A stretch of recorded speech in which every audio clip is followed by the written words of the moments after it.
इम्तियाज जलील को हराने वाले कौन? मुसलमान थे। इम्तियाज जलील को हराने वाले मुसलमान थे औरंगाबाद में। नासिर सिद्दीकी को हराने वाले कौन थे? मुसलमान थे। धूलिया से जहां पर मंजलिस का एमएलए था, फारूक शाह को हराने वाले कौन थे? हमारे ही सफों में वो मीर जाफर और मीर सादक के एजेंट छुपे हुए। वो दोबारा मुस्तफाबाद को भी आएंगे, आकर तुमसे कहेंगे मैं तुमको कह रहा हूं। किसी शायर ने बड़ा अच्छा कहा था, वो शेर याद आ रहा है, वाकिफ नहीं है जो लोग सफर के उसूल से, वाकिफ नहीं है जो लोग सफर के उसूल से, साये की भीख मांग रहे हैं बबूल से। अजीबो गरीब मामला है कि दो मुख्यमंत्री जेल को चले गए, झारखंड के, दिल्ली के, इनको बेल हो गई, मगर जो 5 साल से सड़ रहे हैं उनको बेल नहीं होती है। कौन है इसका जिम्मेदार? अकाउंटेबिलिटी किस पर आयद होगी बताओ? कब तक नेशनल मेजॉरिटी और नेशनल माइनॉरिटी को दबाया जाएगा? कब तक ये बहस चलेगी? नेशनल मेजॉरिटी है, नेशनल माइनॉरिटी है। अरे कानून तो सबके लिए अगर बराबर है, अगर केजरीवाल को बेल हो गई, सिसोदिया को बेल हो गई, तो क्यों नहीं दूसरों को बेल हो रही है? ये वो लोग हैं आकर वही सेकुलरिज्म का पुराना राग लगाएंगे। अरे कहां का सेकुलरिज्म है बताओ? ये सेकुलरिज्म है कि केजरीवाल को बेल मिल जाती है और दूसरों को नहीं मिलती? कौन सा सेकुलरिज्म है बताओ ये? मेरे अजीज दोस्तों और बुजुर्गों, मेरी आपसे दवन गुजारिश है कि मुत्तहदा तौर पर अपने वोट का इस्तेमाल करिए। डरने और घबराने की जरूरत नहीं है। अब हमारे जाने के बाद मजलिस के उम्मीदवार का जलसा हो चुका, तो लोग आके बोलेंगे देखो बीजेपी को रोकना है, यकीनन रोकना है। कोई आकर अगर ये कहेगा कि देखो अपने बच्चों को समझाओ वरना गब्बर सिंह आ जाएगा, तो मैं उनसे कहूंगा कि आप उनको जवाब दीजिए कि अब हम सोने वाले नहीं हैं, अब हम जाग चुके हैं, अब हम नहीं सोएंगे। तुम 75 साल के हमको ये झूठे सेकुलरिज्म की अफीम हमको चका चका कर तुमने हमको सुला दिया। अब हम जागने वाले हैं। जो लोग हमसे कह रहे हैं कि देखो खामोश हो जाओ, सो जाओ, उनसे कहो कि हमारे दरमियान में एक पागल असद आया है जो हमारा शेर है, हमको जागने की आदत डाल चुका है। अब हम जागेंगे, सोएंगे नहीं। अब हम होशमंदी से अपने वोट का इस्तेमाल करेंगे। मेरे अजीज दोस्तों और बुजुर्गों, आपकी आवाज आपके हाथ में है, आपकी आवाज आपके हाथ में है। अगर हमारी इस बहन की ये जज्बाती बातें जो ताहिर हुसैन की वाइफ ने, उनकी बेगम ने आपके सामने कही, थोड़ी देर के लिए ये भी सोचिए कि हमारे हर घर की कहानी है, ये हमारे हर घर की कहानी है। मेरे भाई, इज्जत की जिंदगी अगर गुजारना है तो सिर्फ नारों से हम इज्जत की जिंदगी नहीं गुजार सकते। अगर हम मुस्तफाबाद में सफाई का इंतजाम चाहते हैं, मुस्तफाबाद में वो ब्रिज रोड की ट्रैफिक जहां पर उसका मसला हल करना चाहते हैं, हम अच्छा पीने का पानी हासिल करना चाहते हैं, हम स्कूल चाहते हैं, कॉलेज चाहते हैं, तो सिर्फ नारों से नहीं होगा। तुमको अपनी आवाज को भिजाना पड़ेगा दिल्ली के विधानसभा में, लड़ना पड़ेगा तुमको। और उसके लिए आपको एक वोट का सही इस्तेमाल जब आप करेंगे तभी आपको कामयाबी मिलेगी, वरना सिर्फ हम वोट डालने वाले बनकर रह गए, हम वोट लेने वाले नहीं बन सके। वोट हासिल करो। और कैसे हासिल करेंगे? जब आप मजलिस के हक में अपने वोट का इस्तेमाल करेंगे।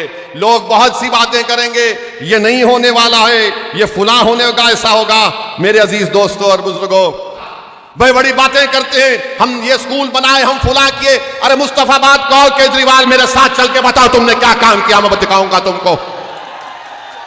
यहां पर आएंगे, मुसलमानों के दरमियान में आएंगे तो बोलेंगे देखो आपकी जिंदगी को हम बचा रहे हैं। और हमारे हिंदू भाइयों के इलाकों में जाएंगे तो बोलेंगे देखो हमने ये अस्पताल बनाया, ये स्कूल बनाया। क्यों अस्पताल स्कूल यहां पर क्यों नहीं बना? मेरे अजीज दोस्तों और बुजुर्गों, जो लोग चमचागिरी करते हैं, जो लोग चापलूसी करते हैं, जो अपने ईमान को अगयारों की चौखट पर बेच देते हैं, गिरवी रख देते हैं, वो कभी भी आवाम की आवाज नहीं बन सकते। मेरी इस बात को याद रखो, आप कभी भी कुछ नहीं कर पाते। क्या क्या नहीं हो रहा है। मुझे यहां पर हमारे शोएब जामाई साहब बताए कि कचरे का कितना बड़ा मसला है, कितना बड़ा मसला है। और जब ये केजरीवाल मुख्यमंत्री बने तो पब्लिसिटी के लिए 1 रुपया खर्चा होता था। अब केजरीवाल के मुख्यमंत्री बनने के बाद 44 रुपये पब्लिसिटी पर खर्चा किए जाते हैं। 44 रुपये। अपना घर बनाए, केजरीवाल ने अपना घर बनाया तो गवर्नमेंट के पैसों से महल बना लिया। अरे केजरीवाल, तुम यहां पर आकर देखते मुस्तफाबाद में लोग कैसी अपनी जिंदगी गुजारते हैं। मेरे अजीज दोस्तों और बुजुर्गों, नेशनल ग्रीन ट्रिब्यूनल ने दिल्ली हुकूमत पर 900 करोड़ रुपए का उनका कहा कि कंपनसेशन दो, मगर ओखला, गाजीपुर, भलसावा में जो कचरे के पहाड़ बन रहे हैं, ऐसा लगता है कि जूनागढ़ के गिरनार से भी लंबे पहाड़ कचरे के बन रहे हैं। कोई पूछने वाला नहीं है क्या डेवलपमेंट हुआ दिल्ली में, कुछ दिक्कत नहीं आता। आपकी आवाज जब होगी तो डेवलपमेंट दिक्कत आएगा, अगर आपकी आवाज नहीं होगी तो याद रखिए कोई डेवलपमेंट नहीं होगा। ये आम आदमी पार्टी का मुख्यमंत्री महरौली से एक साहब को टिकट देने का ऐलान किया, वो नरेश साहब का नाम लिए, बोला गया कि उनके ऊपर इल्जाम लगाया गया था, बल्कि कोर्ट ने सजा भी दी थी, वो कुरान की बेहुरमती करे थे। ये इनका असली चेहरा है। आप जान लीजिए कि ईदगाह है पुरानी दिल्ली में, उसकी जमीन पर कब्जा हो गया। मैं जानता हूं 1 साल से केजरीवाल ने दिल्ली का वक्फ बोर्ड नहीं बनाया। तुम नहीं बनाए तो मोदी ने एक ऑफिसर का तकर्रुर कर दिया, ईदगाह की जमीन पे कब्जा हो गया। क्यों नहीं बनाया तुमने 1 साल से दिल्ली का वक्फ बोर्ड? किसने रोका था तुमको? मगर नहीं बनाया इसलिए ताकि कब्जे हो जाए, ताकि कोई कुछ कर ले। मेरे अजीज दोस्तों और बुजुर्गों, हम आपसे अपील कर रहे हैं कि मुत्तहदा तौर पर अपने वोट का इस्तेमाल करिए। अगर आप फिर उसी चक्कर में फंस जाएंगे कि नहीं नहीं कुछ हो जाएगा, अरे अब क्या बचा है मुझे बताओ, अब क्या बचा है तुम्हारे पास? अब तो यहां से उठने की बात आपको और हमको करना है। भारत के वजीर आजम कहती हैं कि वक्फ संविधान में वक्फ नहीं है। प्रधानमंत्री के पास यकीनन एंटायर पॉलिटिकल साइंस की एमए की डिग्री है, मगर नरेंद्र मोदी ने संविधान को पढ़ा नहीं कभी भी। अगर पढ़े होते तो आर्टिकल 26 को जब पढ़ते तो उनको मालूम हो जाता आर्टिकल 26 में वक्फ है। प्रधानमंत्री बोलते हैं यूसीसी को लागू करेंगे। अरे प्रधानमंत्री, हिंदू अनडिवाइडेड फैमिली के टैक्स रिबेट तुम खत्म करो, लव जिहाद के कानून तुम बनाते हो, कोई अपना मजहब तब्दील नहीं कर सकता। और आजकल बीजेपी तो बाबा साहेब अंबेडकर के बारे में अनाप शनाप बक रही है। अगर आज अंबेडकर जिंदा होते तो अंबेडकर से कहा जाता है कि अगर आप मजहब तब्दील करना चाह रहे हैं तो परमिशन लो। वक्फ की जायदादों को छीनने की कोशिश बीजेपी कर रही है और दिल्ली में 1 साल से वक्फ बोर्ड नहीं बनाया जाता। बहरहाल मेरी आप तमाम से अपील है कि आप मजलिस की तायीद करिए। पिछले बार भी आपने मजलिस के उम्मीदवारों की तायीद की, हमको कामयाबी नहीं मिली, मगर हमारे हौसले बुलंद है, हम कभी मायूस नहीं हो सकते। मेरा काम लड़ना है, मेरा काम अवाम के दरमियान में जाकर अपनी पार्टी की बात को आपके सामने रखना है। मेरा काम, इम्तियाज जलील का काम यह है कि भारत की पार्लियामेंट में हम आवाम के मसाइल को उठाते हैं।